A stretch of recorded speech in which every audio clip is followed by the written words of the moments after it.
әрбір мұсылман мына бір қағиданы жадында ұстаса, өмір сүру жеңіл болар еді деп ойлаймын. Пайғамбар Мұхаммед алейхиссалату вассалам ол қағиданы өзі үйретеді. وَاعْلَمْ أَنَّ الْأُمَّةَ لَوْ اجْتَمَعَتْ عَلَى أَنْ يَنْفَعُوكَ بِشَيْءٍ لَمْ يَنْفَعُوكَ إِلَّا بِشَيْءٍ قَدْ كَتَبَهُ اللَّهُ لَكَ. Бүкіл адамзат жиналып саған бір пайда берем дейтін болса, біл, Алла тағала жазған пайдадан артық пайданы саған олар алып келе алмайды. وَإِنِ اجْتَمَعُوا عَلَى أَنْ يَضُرُّوكَ بِشَيْءٍ لَمْ يَضُرُّوكَ إِلَّا بِشَيْءٍ قَدْ كَتَبَهُ اللَّهُ عَلَيْكَ.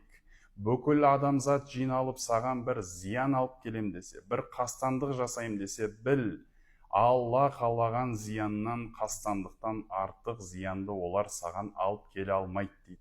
Бұны ат-тақдиру хайрихи ва шаррихи миналлахи та'ала деп біз иман шарттарынан білеміз. Жақсылық та, жамандық та бір Алладан. Бұны білген ата-бабаларымыз да өздерінің жыр дастандарында жазып кетеді.